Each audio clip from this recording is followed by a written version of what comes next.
जिसको आप देखें वह व्यक्ति निगेटिविटी को पकड़ा हुआ है। पिता ने सब कमा करके पूरे जीवन की कमाई माता पिता ने बेटा को दे दिया, बेटा बेटी।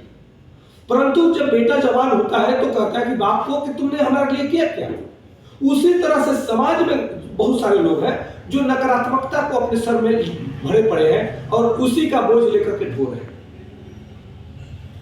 वो समाज को कहते हैं कि हमको दिया क्या।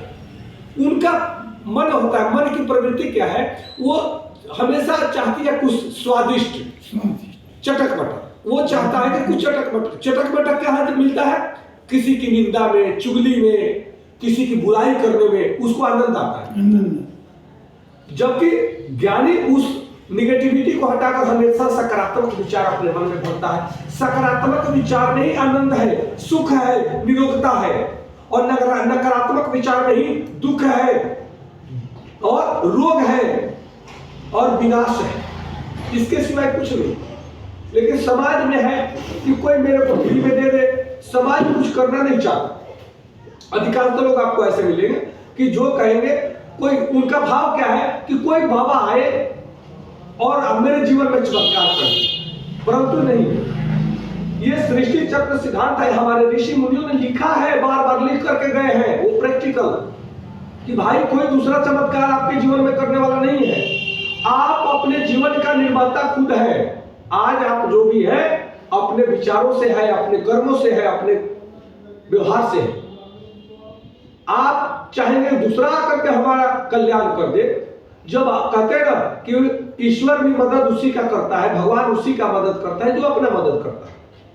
जो अपना मदद खुद नहीं करता है वो निगेटिविटी में फंसा है, नकारात्मकता में फंसा है, हीन भावनाओं में फंसा है, उसका कल्याण कोई नहीं कर सकता है। इसलिए मनुष्य को चाहिए कि वह अपने जीवन को बेहतर बनाने के लिए श्रेष्ठ लोगों का संगत करे। अगर श्रेष्ठ बनना है तो श्रेष्ठों का संगत करे। बड़ा बनना है, बड़ा विचार अपनाए और बड़ा कर्म करे और बड़ों की तरह आबो हवा में रहे, बड़ों की तरह व्यवहार करे, श्रेष्ठता की तरह व्यवहार करे। और चोर बनना है तो चोर की तरह व्यवहार करे, चोरों का संगत करे।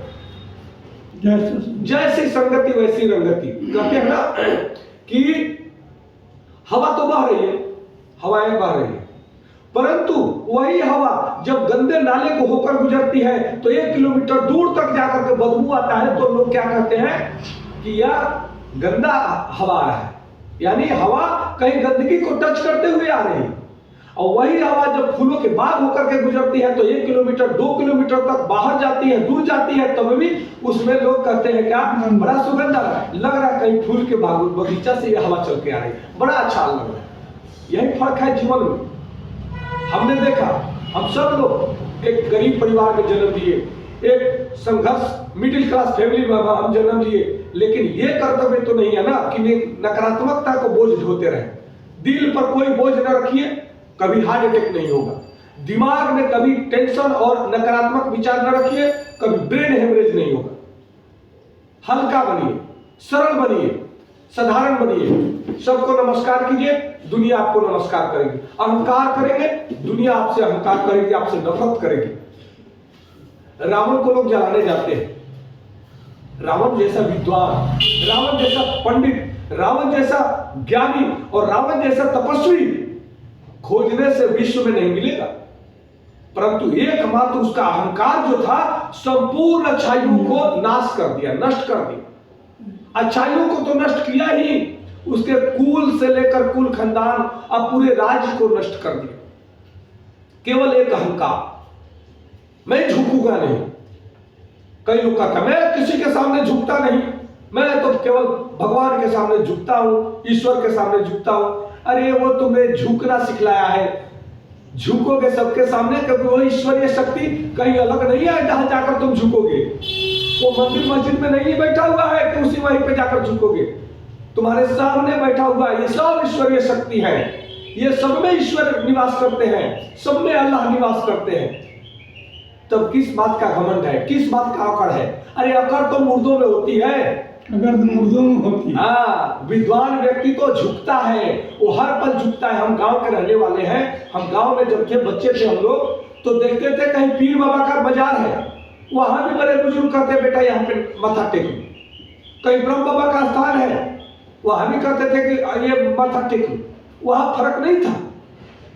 वो तो हमारे गांव के जो लोग हैं वो तो वेदों को अपने जीवन में उतारे हुए हैं। यहाँ तो पढ़ करके वेद का आपको सारा वो वेद उपनिषद सुना देंगे, लेकिन जीवन में आचरण में वो ना देखिएगा उनका। भगवान राम की बात करते हैं, भगवान कृष्ण की बात करते हैं, भगवान बुद्ध की बात करते हैं। अरे वो तपस्वी थे, केवल राजकुमारों की तरह मत देखिए। उनका जीवन उन्होंने सारे राज्य वैभव को त्याग करके और तपस्वी का जीवन जिए हैं, और उसके बाद संसार की किसी वस्तु पर अपना अधिकार नहीं किए। यहाँ क्या है, हर व्यक्ति चाहता है पद प्रतिष्ठा पैसा सब कुछ मेरे अधिकार में हो, मैं उस पर हावी रहूं। भाई जीवन का कोई ठीक नहीं है। आज सो बैठे हो, कल क्या पता कहां चला जाए कोई। किस पर अधिकार करोगे? अपने जीवन शरीर पर तो अधिकार नहीं है, और पूरे साम्राज्य पर अधिकार चाहता है व्यक्ति। यही दुख का कारण है, इसी दुख में फंसा हुआ है, इसी के डर में भय में मर रहा है। रात में नींद नहीं आ रही है, नींद की गोली खाना पड़ रहा है। इसलिए जो है उसको आनंद लीजिए, उसमें मजे लीजिए, उसी में जिया जाए। यही तो जीवन है, यही योग है, यही ज्ञान है, यही अध्यात्म है। इसी में सबको श्रद्धा से सबको प्रेम दीजिए और प्रेम लीजिए। प्रेम वो शक्ति है कि पिता से प्रेम करो, माता से प्रेम करो, भाई से प्रेम करो, बहन से प्रेम करो, पत्नी से प्रेम करो, बेटी से प्रेम करो, अपने आप से प्रेम करो। कहते हैं ना कि जिसके पास जो होता है वही देता है। भगवान बुद्ध को एक व्यक्ति कहीं गाली देने लगा। भगवान बुद्ध अपने शिष्यों के साथ जा रहे थे, तो शिष्य बड़े क्रोधी हुए। भगवान आप कहें तो इसको तोड़ दे। बोले शांत शांत शांत शांत शांत रहो। कुछ दूर जाने के बाद वो गाली देता रहा, भगवान बुद्ध आगे बढ़ गए। जाने के बाद फिर कहीं विश्राम किए तो सारे शिष्य उन पर क्रोधित हो रहे। भगवान आपने कुछ कहा भी नहीं और हम लोगों को आदेश भी नहीं दिया कि हम लोग उसको तोड़ देते। उन्होंने कहा कि नहीं, उसके पास जो है वो दे रहा था, लेकिन हमने उसका लिया नहीं, तो वो तो उसी के पास रह गया ना। तो हमारे पास जो है वो हमारे पास है। उसने जो देने का प्रयास किया, अगर हम उस पर रिएक्शन करते तो हम लेते, तो हम उसको वो देना पड़ जाता, लेना पड़ जाता। इसलिए उसका जो सामान है उसी के पास है, उसकी गाली उसके पास, हमने लिया नहीं। हम तो अपने मगन में है, हम तो अपने विचारधारा में। ये बातें कितनी हम सब लोगों को प्रेरित करती है कि हमें